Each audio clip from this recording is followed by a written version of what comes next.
வாழ்க வையகம், வாழ்க வையகம், வாழ்க வளமுடன். அருளாசன் அருள் தந்தை வேதாத்திரி மகரிஷி அவர்களும் ஒட்டுமொத்த மகான்களும் இறைநிலையும் என்னுள் சூக்குமமாக எழுந்தருளி இன்றைய நாட்காட்டி வரிகளுக்கான கவிவரிகளையும் அதற்கான விளக்கத்தையும் சிறப்பிக்க வேண்டுமாய் சங்கல்பம் மேற்கொள்கிறேன்.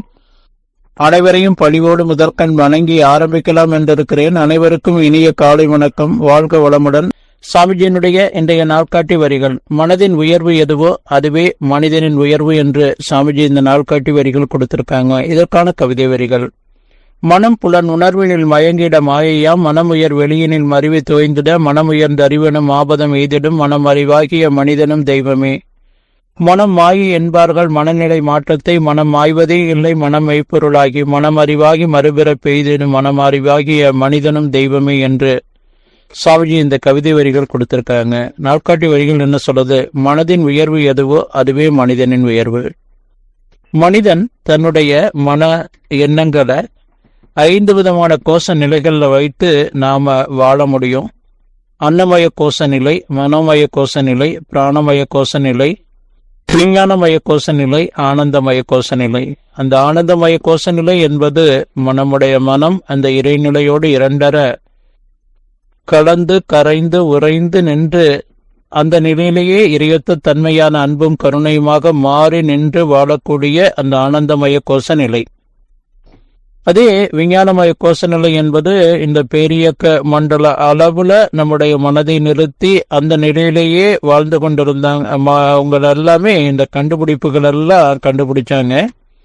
இந்த பேரியக்க மண்டல நிலையில எல்லா ஆன்மாக்களுடைய அந்த அலைகளும் அங்க நிரம்பி இருக்குது.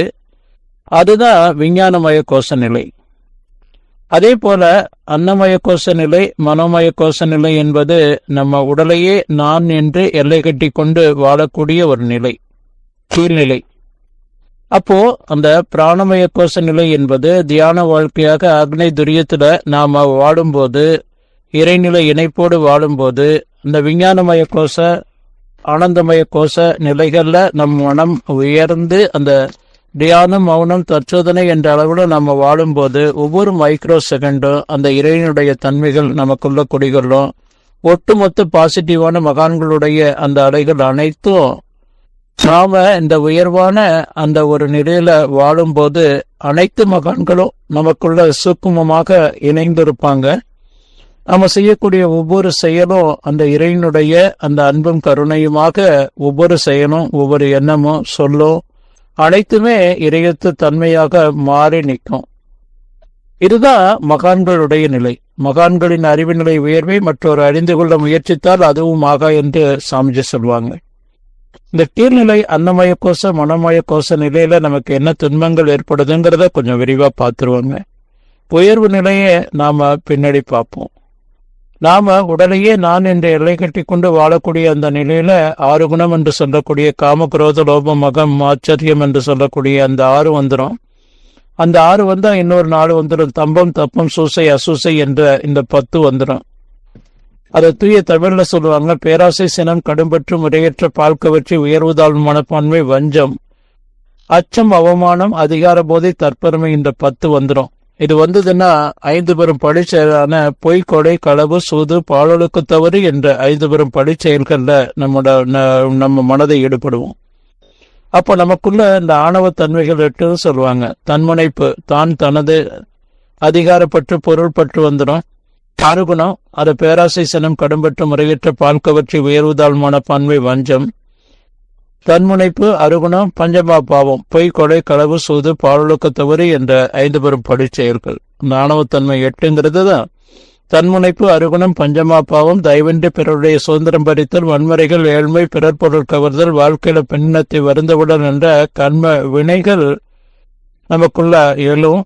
அது கீழ்நோக்கு நிலை. அந்த உயர்ந்த நிலையிலிருந்து நம்மளோட மாற்றி இந்த நிலைக்கு வரும்போது இந்த மகான்களுடைய எண்ண அலைகள் எல்லாமே இதை ஒத்த அலைகள் மட்டும் நமக்கு வரும். மகான்களுடைய அலைகள் நம்மோட இணைய முடியாது. இதை நல்லா புரிந்து கொண்டு வாழணுங்க. ஒவ்வொரு மைக்ரோ செகண்டும் நாம பிராணமய கோஷ விஞ்ஞானமய கோஷ ஆனந்தமய கோஷ நிலையிலேயே நம்மளை நாம இணைத்து கொண்டு வாழும்போது நாம் இறையத்த தன்மையான அன்பும் கருணையுமாக இறையின் சொரூபமாக நம்ம வாழக்கூடிய அந்த தெய்வீக வாழ்க்கை நமக்குள்ள கிடைக்கும்.